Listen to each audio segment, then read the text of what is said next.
ಬರೀ ಇದು ತಮಿಳುನಾಡು ಕರ್ನಾಟಕ ಅಲ್ಲ, ವಿಷಯ ಅಲ್ಲ. ತಮಿಳುನಾಡಿಗೆ ಇದರಲ್ಲೂ ಒಂದು ಬೆನಿಫಿಟ್ ಆಗಿದೆ, ಕೃಷ್ಣದಲ್ಲೂ. 15 TMCಗೆ ಮಾಡ್ಕೋಬೇಕಾಗಿದ್ದಂಥ ನಾಲೆಯನ್ನ 30 TMCಗೆ ಮಾಡ್ಕೊಂಡ್ಬಿಟ್ರು. Delhi people can drink other basin water. What is the sin committed by Hubli Dharwad people ಅಲ್ಲ. ಈಗ ನಾವು ಎಲ್ಲವನ್ನೂ ಉಳಿಸೋದಕ್ಕೇನಾಗಲ್ಲ. ಆದ್ರೆ ಏನಾಗುತ್ತೆ, ಇವತ್ತು ನಮ್ಮಲ್ಲಿ ಎಲ್ಲವೂ ತರ್ಕದ ಮೇಲೆ ನ್ಯಾಯಾಲಯದಲ್ಲೇ ತೀರ್ಮಾನ ಆಗ್ತಿರೋದ್ರಿಂದ ಈ ಸಂಕಟ ಸೂತ್ರ ಬಂದಾಗ ಅವ್ರೊಂದು ಚಾಲೆಂಜ್ ಮಾಡ್ತಾರೆ. ನಮಗೆ ಮತ್ತೆ ಬೇರೆ ಆಪ್ಷನ್ ಏನಿದೆ ಸರ್? ಈಗ ನೀರಿನಿಂದ ಈಗ ಅಂತಾರಾಜ್ಯ ಅಂತ ಬಂದಾಗ, ವಿವಾದ ಅಂತ ಬಂದಾಗ ನಮ್ಗೆ ಬೇರೆ ಆಪ್ಷನ್ಸ್ ಮಾತುಕತೆ ಒಂದಿದೆ. ಆಯ್ತು, ಮಾತುಕತೆ ಎಲ್ಲಿಗೆ ಹೋಗುತ್ತೆ? ಅಲ್ಲ, ಮಾತುಕತೆ ವಿವಾದ ಇದ್ದಾಗ ಮಾತುಕತೆ ಬಗೆಹರಿಯುವುದೇ ಇಲ್ಲ. ಅದು ಸಾಧ್ಯನೇ, ಇಬ್ರು ಒಂದು ಟೇಬಲ್ಗೆ ಬರಕ್ ಸಾಧ್ಯನೇ ಇಲ್ಲ. ಸೊ ಹಂಗಿದ್ದಾಗ ನಮಗೆ ನ್ಯಾಯಾಲಯದ ಕದ ತಟ್ಟುವುದು ಬಹಳ ಅನಿವಾರ್ಯ. ಸೊ ಅದನ್ನ ನ್ಯಾಯಾಲಯವೇ ಅದನ್ನ ತಕೊಂಡು ನಾವು ಮನವರಿಕೆ ಮಾಡ್ಕೊಡ್ಬೇಕಾಗಿರೋದು ಏನು ಅಂದ್ರೆ, ಇವಾಗ ನಿಮ್ಮ ಮಾತಿನ ಪ್ರಕಾರ ನಾನು ಅರ್ಥ ಮಾಡ್ಕೊಂಡಿದ್ದು, ನ್ಯಾಯಾಲಯಗಳನ್ನ ನಾವು ಮನವೊಲಿಸ್ಬೇಕು. ಈಗ ಸಂಕಷ್ಟ ಸೂತ್ರವನ್ನ ನೀವು ಮಾಡ್ಬೇಕಾದ ಅನಿವಾರ್ಯತೆ ಇದೆ. ಈ ತರ ಸಮಸ್ಯೆಗಳು ಉದ್ಭವ ಆಗಿ ಜನಜೀವನಕ್ಕೆ ತೊಂದರೆ ಆಗ್ತದೆ, ಹೋರಾಟಗಳಿಂದ. ಸರ್ಕಾರಕ್ಕೆ ಒಂದು ಮಾರ್ಗದರ್ಶನ ಮಾಡಬೇಕು. ಇದರ ಕೇಂದ್ರ ಸರ್ಕಾರ ಇವತ್ತು ದೇಶದ ಆದ್ಯತೆ ಮೇಲೆ ಇವನು ಕೆನಡಾ ಪ್ರಧಾನಿ ಒಬ್ಬ ಹೇಳಿದ್ದ, ಏನಾರು 3ನೇ ಯುದ್ಧ ಆದರೆ ಪ್ರಪಂಚದಲ್ಲಿ ಇನ್ಯಾವುದಕ್ಕೂ ಅಲ್ಲ, ನೀರಿಗೋಸ್ಕರಲೇ ಯುದ್ಧ ಆಗೋದು ಅಂತೇಳಿ.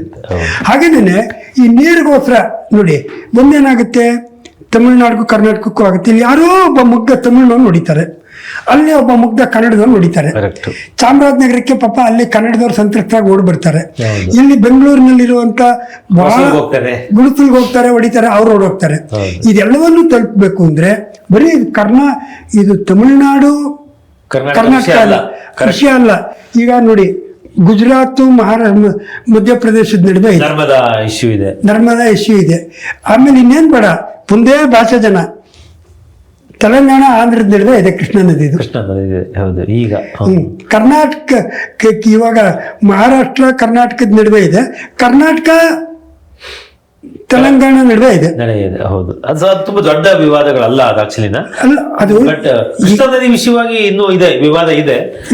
ನಾವು ಅದನ್ನ ಬಳಸ್ಕೊಳ್ಳುವಷ್ಟು ಶಕ್ತಿ ನಮ್ಗೆ ಇಲ್ಲದೆ ಇರೋದ್ರಿಂದ ಸ್ವಲ್ಪ ಅದನ್ನು ಅದ್ರ ಜೊತೆಗೆ ನಿಜವಾಗಿ ಇವಾಗ ದೊಡ್ಡ ಕರ್ನಾಟಕಕ್ಕೆ ಆ ವಿಚಾರದಲ್ಲಿರೋ ಆತಂಕ ಏನು ಅಂದ್ರೆ, ಈ ಮತ್ತೆ ಈಗ ಬ್ರಿಜ್ ಭೂಷಣ್ ಇರೋದು ಏನೋ ಒಂದು ಸ್ವಲ್ಪ ನಮಗೆ ತಕ್ಕ ಮಟ್ಟಿಗೆ ನ್ಯಾಯ ಸಿಕ್ಕಿದೆ. ಇನ್ನೊಂದು ನ್ಯಾಯಮಂಡಳಿ ರಚನೆ ಆಗ್ಬಿಟ್ರೆ ತೆಲಂಗಾಣ ಕೇಳ್ತಿರೋ ಥರದಲ್ಲಿ ಆಂಧ್ರ ತೆಲಂಗಾಣ ಮತ್ತೆ 4 ರಾಜ್ಯಗಳಾಗಿ ಮತ್ತೆ ಮರುಹಂಚಿಕೆ ಆದ್ರೆ ಇದು 2 ರಾಜ್ಯ ಅಂತ ಕರ್ನಾಟಕ. ಇದು ಮಧ್ಯದಲ್ಲಿ ಒಂದು ವಿಷಯಾಂತರ ಆಗಿದ್ರು ಪರವಾಗಿಲ್ಲ. ಒಂದು ಸ್ಪಷ್ಟನೆ ಏನು ಅಂದ್ರೆ, ಈಗ ಕೃಷ್ಣಾ ನ್ಯಾಯಮಂಡಳಿ ತೀರ್ಮಾನ ಪ್ರಕಾರ ಹಂಚಿಕೆ ಆಗಿರೋ ನೀರನ್ನ ನಾವು ವಿತಿನ್ ಟೈಮ್ ಫ್ರೇಮ್ ಬೆಳೆಸ್ಕೊಳ್ಳದೆ ಇದ್ರೆ ನಮಗೆ ಮತ್ತೆ ಮರುಹಂಚಿಕೆಗೆ ಅವರು ಅಪೀಲ್ ಹೋಗೋದ್ರಿಂದ ನಮ್ಗೆ ಮತ್ತೆ ಕಡಿಮೆ ಆಗೋ ಸಾಧ್ಯತೆಗಳಿದೆ. ಇಲ್ಲ ಹೊರಟೋಯ್ತು. ಮೊದಲು ಬಚಾವ್ ಒತ್ತಾಯದಲ್ಲಿ ಅದಿತ್ತು, 2000ದಲ್ಲಿ ಬಳಸ್ಕೋಬೇಕು ಅಂತೇಳಿ. ಆಮೇಲೆ ಈಗ ಬ್ರಿಜ್ ಭೂಷಣ್ ಬಂದಿದ್ದು ಅದನ್ನ ತೆಗೆದಾಕ್ಬಿಟ್ಟಿದ್ದಾರೆ. ಆದ್ರೆ ಕರ್ನಾಟಕಕ್ಕೆ ನೀರು ಅಷ್ಟು ಉಳಿಸ್ಕೊಂಡಿದ್ದಾರೆ. ಆಮೇಲೆ ಇದರಲ್ಲೂ ಕೆಲವೇನಾಗಿದೆ, ತಮಿಳುನಾಡಿಗೆ ಇದರಲ್ಲೂ ಒಂದು ಬೆನಿಫಿಟ್ ಆಗಿದೆ, ಕೃಷ್ಣಾದಲ್ಲೂ. ಇಂದಿರಾ ಗಾಂಧಿ ಪ್ರಧಾನಮಂತ್ರಿ ಆಗಿದ್ದಾಗ ಪಾಪ ಮದ್ರಾಸ್ನವ್ರು ಕುಡಿಯೋದಕ್ಕೆ ನೀರೆಲ್ಲ ನೀವು ಕುಡಿ ಅಂದ್ರು. ನಾವು 5 TMC ನೀರು ಕೊಟ್ಟು ಕೃಷ್ಣದಿಂದ ತಮಿಳುನಾಡು ನಮ್ಗೆ 734 TMC ಇದ್ದಿದ್ದನ್ನು 729, ತೆಲುಗಿನವರು 5 ಕೊಟ್ಟರು. ತೆಲುಗಿನವ್ರು ಬಹಳ ಬುದ್ಧಿವಂತಿಕೆ ಉಪಯೋಗಿಸಿ ಆಂಧ್ರದವ್ರು ಏನು ಮಾಡಿದ್ರು, ಈ 10 TMCಗೆ 15 TMCಗೆ ಮಾಡ್ಕೋಬೇಕಾಗಿದ್ದಂಥ ನಾಲೆಯನ್ನ 30 TMCಗೆ ಮಾಡ್ಕೊಂಡ್ಬಿಟ್ರು. ಆ ನೀರು ಬಂದಿದ್ದನ್ನು ಅವ್ರು ಬಳಸ್ಕೊತಾ ಇದ್ದಾರೆ ಇವಾಗ ಕರ್ನಾಟಕದವ್ರದ್ದನ್ನ. ಮುಂದೊಂದಿನ ಈಗ ಒಂದ್ಸಲ ನ್ಯಾಯಾಲಯದಲ್ಲಿ ಒಂದು ಹೇಳಿದ್ರು, ನೋಡಪ್ಪ ನಿನ್ನ ತಟ್ಟೆನಲ್ಲಿ ಎಷ್ಟಿದೆ ಅನ್ನ ಅನ್ನೋದು ಮುಖ್ಯ ಆಗಲ್ಲ, ನೀನ್ ಎಷ್ಟು ತಿಂತೀಯ ಅಷ್ಟೇ, ನೀನು ವೇಸ್ಟ್ ಮಾಡ್ತಿದೀಯ, ಅದಕ್ಕೆ ಪಕ್ಕವನ್ನು ಕೊಡು, ನೀನು ಅನ್ನನೇ ಕಡಿಮೆ ಹಾಕ್ಸ್ಕೊ ಅಂತ. ಒಳ್ಳೆ ಉದಾಹರಣೆ ಇದು. ಈ ತರ ಇನ್ನೂ ಅನೇಕ ಅಪಾಯಗಳಿವೆ. ಸಂಕಷ್ಟ ಸೂತ್ರ ಬರೋದೊಂದು, ನಮ್ಮಲ್ಲಿ ಈ ನೀರಾವರಿಯನ್ನ ಸರಿಯಾಗಿ ಬಳಸ್ಕೊಳ್ಳುವಂತ ಒಂದು ಕೆಲಸವನ್ನ ಮಾಡ್ಬೇಕು ಇವರು. ನಮ್ಮಲ್ಲಿ ಇರ್ತಕ್ಕಂಥ ದೋಷಗಳು ನಮ್ಮಲ್ಲಿ ಏನಾಗಿದೆ, ಉತ್ತರ ಕರ್ನಾಟಕ, ದಕ್ಷಿಣ ಕರ್ನಾಟಕ, ನಮ್ಮಲ್ಲಿ ಅನೇಕ ಸಮಸ್ಯೆಗಳಿದ್ದಾವೆ. ಆಮೇಲೆ ಇದು ನಮ್ಗೆ ಈ ವಿಚಾರಕ್ಕೆ ಔಟ್ ಆಫ್ ರೇಂಜ್ ಆದ್ರೂ ಮುಂದೇನು ಅಂತ ಹೇಳಿದ್ರೆ, ನಾವಿಡೀ ಕರ್ನಾಟಕವನ್ನ ಗಮನದಲ್ಲಿ ಇಟ್ಕೊಂಡು ಈಗ ಸ್ವಲ್ಪ ಮಟ್ಟಿಗೆ ಅದು ಬಂದಿದೆ ಜನಗಳಲ್ಲಿ. ಒಂದು ಕಾಲದಲ್ಲಿ ಕಾವೇರಿ ಗಲಭೆ ಆದ್ರೆ ದಕ್ಷಿಣ ಕರ್ನಾಟಕ ವಿಮಾನ ಸಂಬಂಧಪಟ್ಟಿದ್ದು ಅನ್ನೋ ತರ ಇತ್ತು, ಈಗ ಆಗಿಲ್ಲ. ಈಗಾಗಿದೆ, ಎಲ್ಲರೂ ಸ್ಪಂದಿಸ್ತಾರೆ, ಎಲ್ಲಾ ನದಿಗಳು ಸಂಬಂಧಪಟ್ಟಂತೆ ಬಂದ ಮಹದಾಯುಧಕ್ಕೆ ಮಹದಾಯುಧಕ್ಕೆ ಭಾಳ ದೊಡ್ಡದಿದೆ. ಅದ್ರ ಬಗ್ಗೆ ನಾನು ಸ್ವಂತ ಅನುಭವ ಹೇಳ್ಬೇಕು ನಿಮಗೆ. ಮಹದಾಯುಧಕ್ಕೆ ಡೆಲ್ಲಿಗೆ ಹೋಗಿದ್ವು ನಾವು, ನಾನು ಹೋಗಿದ್ದೆ ನಿಯೋಗದಲ್ಲಿ. ಆವಾಗ ಚಂದ್ರಕಾಂತ್ ಸುಬೋಧ್ ಅಂತ ಕೇಂದ್ರದ ಸಂಪನ್ಮೂಲ ಸಚಿವರು, ಪ್ರೊಫೆಸರ್, ಕೇಳಿರ್ಬೋದು ನೀವು ಅವ್ರನ್ನ. ಜಲಸಂಪನ್ಮೂಲ ಅವರು ಭಾಳ ಬುದ್ಧಿವಂತರು ಸಾಹಿತ್ಯಿಕವಾಗಿ ಎಲ್ಲದರಲ್ಲೂ. ಅವರು ನೋಡಿದ್ರು ಮಹದಾಯಿ ರಿವರ್ನ ನಮಗೆ ನೀರನ್ನು ಕೊಡಿ ಅಂತ ಕೇಳಿದ್ವು. ನಾವಿಲ್ಲಿ ಹೋರಾಟ ಮಾಡ್ತಿದ್ವು.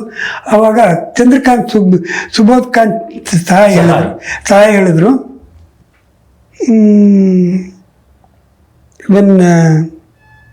ಅವ್ರು ಹೇಳಿದ್ರು, you see you are asking a water for a other basin. ಈ Hubli Dharwad comes in Malaprabha basin, but you are asking a Mahadayi water, it is not naturally justified ಅಂತ. ಅವಾಗ ನನಗೆ ಇದಕ್ಕೆ ಒಬ್ರು ನೀರಾವರಿ ತಜ್ಞರು ಹೇಳಿದ್ರು, ಈ ತರ ಪ್ರಶ್ನೆಗಳು ನೀವು ಹೋದಾಗ ಕೇಳ್ತಾರೆ, ನೀವು ಅವ್ರಿಗೆ ಇನ್ನೊಂದು ಪ್ರಶ್ನೆ ಕೇಳಿ ಅಂತ. ನಾನು ಅವಾಗ ಅವ್ರಿಗೆ ಹೇಳಿದೆ, sir, where we are sitting and speaking, it comes Delhi people are drinking the Ravi Bias water, but it comes in Yamuna Basin. When Delhi people can drink other basin water, what is the sin committed by Hubli Dharwad people? Super. ಇದನ್ನ ನಾನು ಹೇಳಿದೆ, ಇದು ದಾಖಲಾಗಿದೆ. ಅಂದ್ರೆ ಇಂಥ ತಾಂತ್ರಿಕ ಸಮಸ್ಯೆಗಳು ಇವೆಲ್ಲವನ್ನೂ ಇರ್ತದೆ. ಇನ್ನೂ ಸ್ಪಷ್ಟವಾಗಿ ಈಗ ಕೇಂದ್ರ ಸರ್ಕಾರ ರೂಪಿಸಿರೋ ಜಲ ಚೌಕಟ್ಟು, ಕೆಲವು ತಿದ್ದುಪಡಿಗಳ ಜೊತೆಗೆ ಬರುವಂಥದ್ದು, ಈ ಅದರಲ್ಲೇ ಒಂದು ಸ್ವಲ್ಪ ಡಿಸ್ಟ್ರೆಸ್ ಫಾರ್ಮುಲಾ ಬಗ್ಗೆ ಇದೆ, ಆದರೆ ಅದರೊಳಗಡೆ ಸ್ಪಷ್ಟತೆ ಇಲ್ಲ. ತುಂಬ ಸ್ಪಷ್ಟವಾಗಿ ನೀರಿನ ಹೇಗೆ ಕುಡಿಯೋ ನೀರು ಇದನ್ನೆಲ್ಲನೂ ತೆಗೆದಿಟ್ಟು, ಆಮೇಲೆ ಜನಸಂಖ್ಯೆ, ಈ ಥರದ್ದೆಲ್ಲವನ್ನು ಆಧರಿಸಿ ಒಂದು ಸಂಕಟ ಸೂತ್ರವನ್ನು ಮಾಡಬೇಕು. ಆಮೇಲೆ ಇನ್ನೂ ಒಂದು ನಮ್ಮ ರೈತರಿಗೂ ಕೂಡ ಒಂದು ಹೇಳ್ಬೇಕು ನಾವು. ಖಂಡಿತ ಹೇಳಿ. ಅಲ್ಲಲ್ಲ, ನನಗಲ್ಲ, ನಾನು ಅವ್ರು ಹೇಳ್ತಿದ್ರು, ನಮ್ಗೆ ಹೇಳೋಕ್ಕಾಗಲ್ಲ. ಈಗ ನಮ್ಮ ಮಂಡ್ಯ ರೈತರಾಗಲಿ, ತಮಿಳುನಾಡಿನ ತಂಜಾವೂರು ರೈತರಾಗಲಿ, ಜಾಸ್ತಿ ನೀರು ಬಳಸುವಂತ ಕಬ್ಬನೇ ಬೆಳೆಯುವಂಥದ್ದು ಪ್ರತಿ ಸಲ, ಆಮೇಲೆ ಭತ್ತನೇ ಬೆಳೆಯುವಂಥದ್ದು. ಇದನ್ನ ಮಾಡೋದ್ರಿಂದ ಒಂದು ಆ ಭೂಮಿಯ ಫಲವತ್ತತೆ ಹಾಳಾಗುತ್ತೆ, ನೀರಿನನ್ನು ಕೂಡ ಆದ್ರಿಂದ ನಾವು ಕಡಿಮೆ ಮಾಡುವಂಥದ್ದನ್ನ ಹೇಳ್ಬೇಕು. ಈ ಥರದ್ದೆಲ್ಲವನ್ನೂ ಸೇರಿಸ್ಕೊಂಡು ಸಂಕಷ್ಟ ಸಂದರ್ಭದಲ್ಲಿ ನೀವು ಭತ್ತ ಬೆಳಿಬೇಡಿ ಅಂತೇಳಿ ಹೇಳುವಂಥದ್ದು, ಈ ಥರದ್ದೆಲ್ಲವನ್ನು ಮಾಡುವಂಥ ಒಂದು ಸೂತ್ರ ರೂಪಿತವಾಗಬೇಕು. ಅದು ಇವತ್ತಿನ ತುಂಬ ದೇಶದ ಏಕತೆ, ದೇಶದ ಹಿತದೃಷ್ಟಿಯಿಂದ ನಮ್ಮ ಕೇಂದ್ರ ಸರ್ಕಾರ ತುರ್ತೆ ಗಮನಿಸಬೇಕಾಗಿರುವಂಥದ್ದು. ಈ ಮಳೆ ಬರದಲ್ಲೇ ಇರುವಾಗ, ನೀರು ಇಲ್ದಲೇ ಇರುವಾಗ ಜನಗಳ ಬಳಕೆಗೆ ಒಂದು ಸಂಕಟ ಸೂತ್ರ ರೂಪಿಸೋದಕ್ಕೆ ಪ್ರಯತ್ನ ಪಡಬೇಕು ಅನ್ನೋದು ನನ್ನ ಒಂದು ಮನವಿ. ಸೊ ಬಹಳ ದೀರ್ಘವಾಗಿ ಮಾತುಕತೆ ಆಡಿದ್ರಿ ಸರ್. ಕೆಲವೊಂದು ವಿಷಯಗಳಲ್ಲಿ ಬೆಳಕು ಚೆಲ್ಲಕ್ಕೆ ಸಾಧ್ಯ ಆಯಿತು. ಯಾಕಂದ್ರೆ ಕಾವೇರಿ ನದಿ ಇತಿಹಾಸದಷ್ಟೇ ಅದರ ಒಂದು ವಿವರಗಳು ಹೆಚ್ಚಿಗೆ ಇನ್ನೂ ದೊಡ್ಡದಿದೆ, 70 ಪುಸ್ತಕ ಬಂದಿದೆ ಇದೆ. ಹಾಗಾಗಿ ಅದೆಲ್ಲವನ್ನೂ ಕೂಡ ಒಂದು ಇದರಲ್ಲಿ ಕ್ಲುಪ್ತವಾದ ಸಮಯದಲ್ಲಿ ಹಿಡಿದಿರ್ಲಿಕ್ಕೆ ಆಗೋದಿಲ್ಲ. ಈಗ ಏನೋ ಸ್ವಲ್ಪ ಮಳೆ ಜಾಸ್ತಿ ಆಗಿರೋದ್ರಿಂದ ಸ್ವಲ್ಪ ನಿಟ್ಟುಸಿರು ಬಿಡೋ ಥರ ಆಗಿದೆ. ಕಾವೇರಿ ನದಿಯ ಒಳಹರಿವು ಹೆಚ್ಚಿರೋದ್ರಿಂದ 102 ಇದು ಅಡಿಗೆ ನೀರು ಬಂದಿರೋದ್ರಿಂದ ಸ್ವಲ್ಪ ಈಗ ಕಾವು ಕಡಿಮೆ ಆಗಿದೆ. ಲಾಸ್ಟ್ ವೀಕ್ ಕಳೆದ ವಾರ ಇದ್ದಂಥ ಒಂದಷ್ಟು ಕಾವು ಇವತ್ತು ಇಲ್ಲ. ಸೊ ಹೀಗೆ ಮಳೆ ಚೆನ್ನಾಗಿ ಆದರೆ ಬಹುಶಃ ಅವೆಲ್ಲ ಇರಲ್ಲ, ನಗಣ್ಯ ಆಗುತ್ತೆ ವಿವಾದಗಳು. ಸೊ ಈ ಸಂದರ್ಭದಲ್ಲಿ ಇನ್ನು ಇಷ್ಟೊಂದು ಮಾತ್ರ ನಾವು ಹಂಚ್ಕೊಳ್ಬೋದು ಅಂತ ನಾನು ಕೂಡ ಭಾವಿಸಿದ್ದೆ. ಯಾಕಂದ್ರೆ ಇದು ಪ್ರತಿ ವರ್ಷ ಬರುವಂತ ಒಂದು ಸಾರಿ ನೀವು ಗಮನಿಸಬೇಕಾದ ಒಂದು ಸಂಗತಿ ಇದೆ. ತಮಿಳುನಾಡಿನವರು ನಮಗೆ 4 TMC ಹೇಳಿದ್ದೀರಾ ನೀವು. ತಮಿಳುನಾಡಿಗೆ ಇವಾಗ ಕರ್ನಾಟಕದಲ್ಲಿ ಸಾಕಷ್ಟು ನೀರಿದೆ, 25 TMC ನೀರು ಬೇಕು ಅಂತ ಕೋರ್ಟ್ಗೆ ಹೋಗಿದೆ. ನಾಳೆ ಸುಪ್ರೀಂ ಕೋರ್ಟ್ ಏನು ಹೇಳುತ್ತೆ ಅನ್ನುವಂಥ ತೂಗುಗತ್ತಿ ನಮ್ಮಲ್ಲಿ ಇದ್ದೇ ಇದೆ. ಸೊ ನೀರಿಲ್ಲ, ಎಲ್ಲಿಂದ ತಂದು ಕೊಡಬೇಕು? ಈಗ ಸುಪ್ರೀಂ ಕೋರ್ಟ್ ಹೋಗಿದ್ದಾರೆ, ಪೇಪರ್ ನೋಡಿರ್ತೀರಾ ನೀವು ಇವತ್ತು. ಆ 25 TMC ನೀರು ಪಡಿ ಅಂತ ಹೇಳ್ಬಿಟ್ರೆ ಏನ್ ಮಾಡೋದು? ಈಗ ನೀವು ಒಂದೊಂದು ಪ್ರಶ್ನೆ ಬೇಕು. ಆ ಪ್ರಶ್ನೆಗೆ ಏನು ಅಂದ್ರೆ, ಈಗ ಹೆಚ್ಚಾಗಿ ನೀರೋಗೋ ಹರಿದೋಗೋದನ್ನ ಲೆಕ್ಕಕ್ಕೆ ತಗೊಳಲ್ಲ, ಆಯ್ತಾ? ಆದ್ರೆ ಈ ತಿಂಗಳಲ್ಲಿ ಬಿಟ್ಟಿಲ್ಲದೆ ಇರೋ ನೀರನ್ನ ನೆಕ್ಸ್ಟ್ ತಿಂಗಳು ಬಿಡ್ಬೇಕು ಅಂತ ಕೇಳ್ತಾರೆ. ಅದು ಕ್ಯಾರಿ ಓವರ್ ಆಗುತ್ತೆ, ಬಿಡ್ಬೇಕಾದ ನೀರು. ಅದು ಹೆಚ್ಚುವರಿ ಹೋಗೋದು ಕ್ಯಾರಿ ಓವರ್ ಆಗಲ್ಲ, ಹೌದಲ್ಲ? ಹೌದೌದು, ನಿಜ. ಸೊ ಇದು ದೊಡ್ಡ ಅನ್ಯಾಯ. ಸರ್ 417 TMC ಬಿಟ್ಟಿದೀವಿ ಹೋದ ವರ್ಷ. 177 417 ಆದ್ರೆ ಲೆಕ್ಕಕ್ಕೆ ತಗೊಳ್ಳಲ್ಲ ಅವರು. ಅದ್ರಲ್ಲಿ ನೀರಿದೆ ಇವಾಗ. ಮೆಟ್ಟೂರಿನಲ್ಲಿ 52 TMC ನೀರಿದೆ, ಈಗಲೂ 52 TMC. ಮೆಟ್ಟೂರು ಹೆಚ್ಚು ಕಮ್ಮಿ KRS ಡ್ಯಾಮ್ ನ ಡಬಲ್, ಆಲ್ಮೋಸ್ಟ್. ಇದು ಆಲ್ಮೋಸ್ಟ್ ಅಲ್ಲ, ಟ್ರಿಬಲ್. ಇದು 104 TMC ಗ್ರ್ಯಾಂಡ್ ಅಣೆಕಟ್ಟು. ಮೈ ಗಾಡ್. 104 TMC ಅದು ಅಂದ್ರೆ ನಾವು ಕೊಟ್ಟಿದ್ದಲ್ಲ ಅವರಲ್ಲಿ ಹಿಡಿದಿಟ್ಕೋತಾರೆ. ಹಿಡಿದಿಟ್ಕೊತಾರೆ. ಈಗ ನಾವು ಆತರ ಹಿಡಿದಿಟ್ಕೊಳ್ಳುವಂತ ಪರಿಸ್ಥಿತಿ ನಾವು ಮಾಡ್ಕೊಳ್ಳಿಲ್ಲ, ಮೇಕೆದಾಟು ಮಾಡ್ಲಿಲ್ಲ ಅಂದ್ರೆ ಕಷ್ಟ ಆಗ್ಬೋದು. ಮೇಕೆದಾಟು 50 TMC ಹೌದು. ಈಗ ನನ್ಗೆ ಇನ್ನೊಂದು ನಿಮ್ಮನ್ನೇ ಕೇಳ್ಬೇಕಾದ ಪ್ರಶ್ನೆ ಇದು ಆಯ್ತು. ಈಗ ನಾಳೆ ಬೆಳಗ್ಗೆ ಕೇಂದ್ರ ಸರ್ಕಾರ ಫಾರೆಸ್ಟ್ ಕ್ಲಿಯರೆನ್ಸ್ ಎಲ್ಲ ಬೇಕು, ಎನ್ವಿರಾನ್ಮೆಂಟಲ್ ಕ್ಲಿಯರೆನ್ಸ್ ಎಲ್ಲ ಬೇಕು, ಅದು ಡಿಲೇ ಮಾಡದೆ ಕೊಟ್ರೆ ನಾವು ಬೇಗ ಹಾಕ್ಬೋದು, ಅಂದ್ರೆ ಮುಂದಕ್ಕೆ ಹೋಗ್ಬೋದು. ಅದ್ರ ಜೊತೆಗೆ ನಮ್ಮ ಎನ್ವಿರಾನ್ಮೆಂಟಲ್ ಮಿಸ್ಟ್ಗಳೇನು, ಪರಿಸರವಾದಿಗಳೇನು ಹೇಳ್ತಿದ್ದಾರೆ ಅಂದ್ರೆ ಇಲ್ಲಿ ಡಿಸ್ಟರ್ಬೆನ್ಸ್ ಆಗುತ್ತೆ, ಇಲ್ಲಿ ಲಕ್ಷಾಂತರ ಮರಗಳು ಹೋಗುತ್ತೆ, ಸೊ ಕಾಡು ನಾಶ ಆಗುತ್ತೆ, ಇದೆಲ್ಲವನ್ನೂ ಪ್ರಶ್ನೆಗಳಿದೆ. ಅದು ಸ್ಥಳೀಯವಾಗೂ ಇದೆ, ರಾಷ್ಟ್ರ ಮಟ್ಟದಲ್ಲೂ ಇದೆ. ಜೊತೆಗೆ ಆದ್ರೆ ಸರ್ವೈವಲ್ ಬಂದಾಗ ಅಲ್ಲಲ್ಲ, ನನಗೆ ಈ ಎನ್ವೈರನ್ಮೆಂಟ್ ಬಗ್ಗೆ ನಾನೊಂದ್ಸಲ ಹೇಳಿ ನಾನೇ ಬರೆದಿರೋದು ಇದು. ಇವರು ಈ ವಿಘ್ನ ಸಂತೋಷಗಳು ಅನ್ನೋ ಥರದಲ್ಲಿ ಈಗ ನಾವೆಲ್ಲವನ್ನೂ ಉಳಿಸೋದಕ್ಕೇನಾಗಲ್ಲ. ಈ ಶಿವರಾಮ್ ಕಾರಂತರ ಬಗ್ಗೆ ಬಾಳೆಕುಂದ್ರಿ ಒಂದ್ ನೇರವಾಗಿ ಹೇಳಿದ್ರು, ಇವರು ಅಡಿಕೆ ಲಾಭಿ ಉಳಿಸೋದಕ್ಕೋಸ್ಕರ ಹಣಗಳು ಕಟ್ಬೇಡಿ ಅಂತಿದ್ದಾರೆ, ನೀರ್ ಬಿಟ್ಬಿಟ್ಟು ತಲುಪ. ಶಿವರಾಮ್ ಕಾರಂತರ ಬಗ್ಗೆ ಅಲ್ಲಿ ಇವರು ಮರದ ದಿಮ್ಮಿಗಳ ತೇಲ್ ಬಿಟ್ಬಿಟ್ಟು ಬಂದ್ಬಿಡುತ್ತೆ ಈ ತರ ಅಂತೇಳಿ ನೀವ್ ಹೇಳ್ತಾ ಇರೋದು ತುಂಬಾ ಸರಿಯಾಗಿದೆ. ಆ ಎನ್ವೈರ್ಮೆಂಟ್ ಆದ್ರೂ ಹೆಚ್ಚು ಹೋಗಲ್ಲ, ಇದರಲ್ಲಿ ನೀರು ಹೆಚ್ಚು ಹೋಗಲ್ಲ. ಆಮೇಲೆ ಬರೀ ಮೇಕೆದಾಟು ಒಂದೇ ಸಾಕಾಗಲ್ಲ ನಮ್ಗೆ, ಈ ಮೇಲ್ಗಡೆ ಇನ್ನೂ ಒಡ್ಡುಗಳು ಕಟ್ಕೋಬೇಕು ನಾವು. ಈ ಮೇಕೆ ಇಲ್ಲಿ ಬರೋದಕ್ಕಿಂತ ಮುಂಚೆನೆ. ಆಮೇಲೆ ನೋಡಿ ಇನ್ನೊಂದನ್ನ ನನ್ಗೆ ಯಾರೋ ಒಬ್ರು ಮೊನ್ನೆ ಹೇಳಿದ್ರು, ಎಷ್ಟು ಸುಳ್ಳು ನಿಜ ಎಷ್ಟೋ ಗೊತ್ತಿಲ್ಲ. ನೋಡಿ ನಮ್ಮ ಕರ್ನಾಟಕ ಸರ್ಕಾರದವರು ಈ ಡ್ಯಾಮ್ ತುಂಬಿಸ್ಬಿಟ್ಟು ನೀರಿದೆ ಅಂತಾರೆ. ಇವರು ಕೆರೆಗಳಿಗೆ ನೀರು ಬಿಟ್ಬಿಟ್ರೆ 26,000 ಕೆರೆ ಇದೆ ಕಾವೇರಿ ಬೇಸಿನಲ್ಲಿ. ಆ 26,000 ಕೆರೆಗಳು ತುಂಬಿಸ್ತಾರೆ. ಇಲ್ಲಿ ಹೇಮಾವತಿಯಿಂದ ತುಮಕೂರು ಅಲ್ಲಿಗೆಲ್ಲ ನೀರ್ ಬಿಟ್ಬಿಟ್ರೆ ಇಲ್ಲಿ ನೀರ್ ತುಂಬಲ್ಲ. ಆಗ ಯಾರ ಕಣ್ಗೂ ಕಾಣಿಸಲ್ಲ, ಕಣ್ಣು ಎದುರುಗಡೆ ಕಾಣಿಸ್ತಾ ಇದ್ರೆ ಸರ್ ಅದು ಅದೆಲ್ಲ ಬಹಳ ಮುಖ್ಯವಾಗಿ ಹೇಳಿದಾರೆ ಅವರು. ಹಂಗಾಗಲ್ಲ. ಈಗ ಈಗಿನ ಕಾಲದಲ್ಲಿ ಈಗಿನ ಟೆಕ್ನಾಲಜಿನಲ್ಲಿ ಎಲ್ಲರಿಗೂ ಎಲ್ಲದೂ ಗೊತ್ತೇ ಆಗುತ್ತೆ. ಎಲ್ಲವೂ ಕೂಡ ನಾವು ವಿತಿನ್ ಕಾನೂನು ಫ್ರೇಮ್ ಏನಿದೆ ಅದರೊಳಗಡೆ ನಾವು ಮಾಡ್ಬೇಕಾಗ್ತದೆ. ಸೊ ನೀರು ತುಂಬಿಸೋ ಕೆಲಸ ನಡೀತಾ ಇದೆ, ಇಲ್ಲ ಅಂತಲ್ಲ. ಬಟ್ ಆದ್ರೂ ನಾವು ಒಪ್ಕೊಂಡಿರೋ ತರ ಅಥವಾ ತೀರ್ಪಿನ ಪ್ರಕಾರ ನಡ್ಕೊಳ್ಬೇಕು, ನಾವು ಕೊಡ್ಲೇಬೇಕು, ನೀವೇನಾರು ಮಾಡ್ಕೊಳ್ಳಿ.